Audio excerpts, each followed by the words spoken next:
Good morning. How are you today? I'm going to talk about our kingdom inheritance. But first, I want to tell you a little story about my son. My son is 30 years old this year, and when we were little, he thought that I was really beautiful, which is hysterical, but you know how sons are.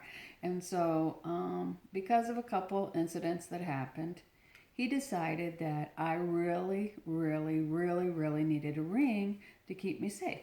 And so his birthday happens in January, and I go into his top drawer to get all the money, and it's like $110, $120. It's gone, and I come out, and I'm really mad, you know, like all moms would be. And I said, Ben, where is your money? And he's like, oh, Mom. And he goes in his bedroom, he comes out. He says, sit down, Mom. And I sit down, and he grabs my hand, and he always does this thing right here like this. And he says, Mom, please don't be mad at me about the money. I promise you I didn't waste it. I promise. Just please forgive me. Please be okay. And I'm like, ugh. You know, he's like 9 or 10, but to be honest, I forgave him and I forgot about it. And so in April, it's my birthday, and we have a big weekend planned. You know, no kids. We're going to go to the motel, out to eat, to the movies, you know, and have a marriage date. And so I can't get rid of my kids. I can't get rid of my friends. so, and so here he comes. He goes to his bedroom and he brings me this blue rose, and on the blue rose taped to it is a gold box. And in this gold box, he has a wedding ring that he spent all his money on. And one of my friends ordered it, um, and that everyone surprised me. And inside the box was gold ring, and he said, "This way you can be married to me and my dad forever."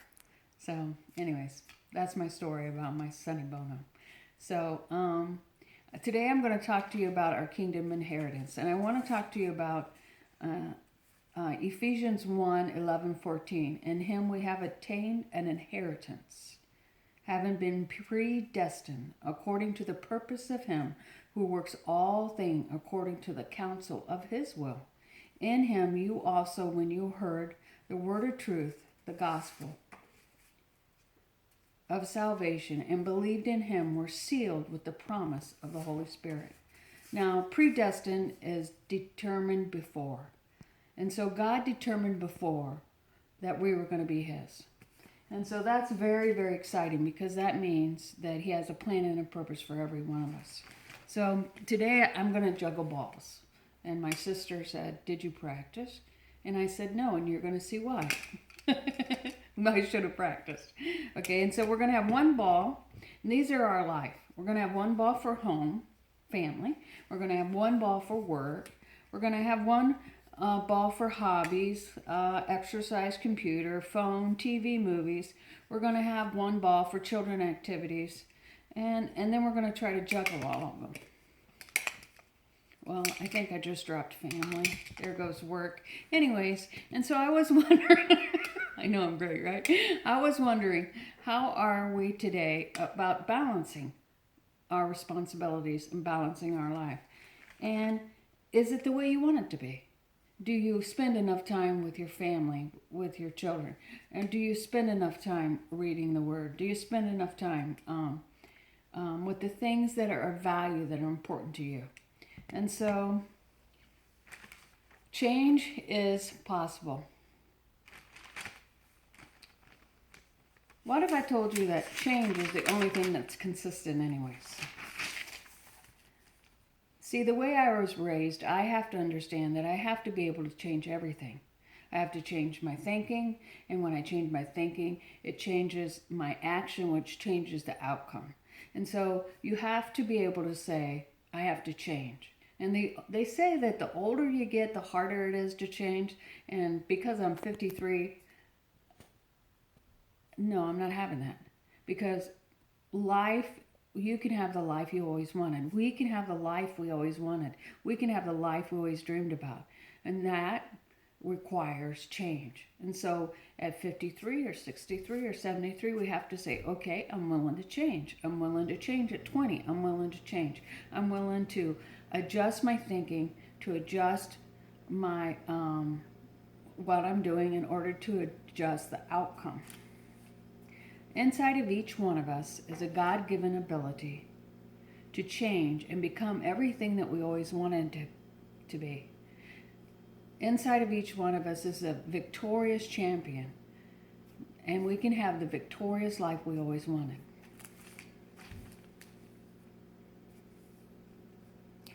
Inside of each one of us is a God-given ability to have an excellent life, not just an okay life, not just something that's just getting by, but that excellent life, that kind of life that we always wanted. We don't have to settle for less.